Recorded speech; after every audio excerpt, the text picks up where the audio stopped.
Kung pinoproblema mo yung pigsa mo or oyapos in Ilonggo or hubag, ito yung sagot.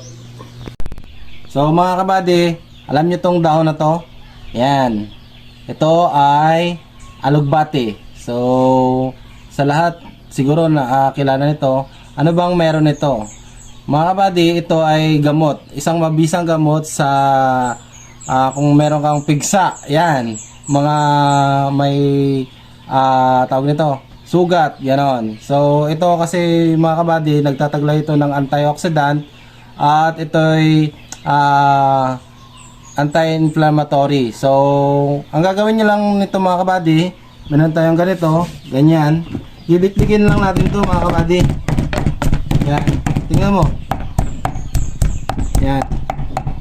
Hanggang madurog lang yan mga kabady, yung magka durog ng durog talaga.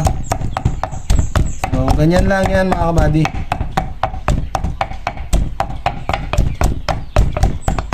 Hanggang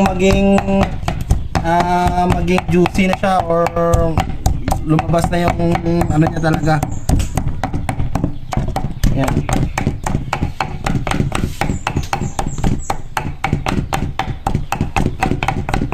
Ganyan lang yan mga kabady. Dudurugin natin yan ng pino para lalabas yung talaga yung katas niya. Ganyan. So ganito na yan mga kabady, oh. Kakamayan natin. Yan, yung magaganyan yan. So ito yung itatapal mo. Itatapal mo to sa mga wounded mo, yung mga may sugat, ganyan. So, mabisang gamot to mga kabady. So, yun lang, konting kalaman from kabady.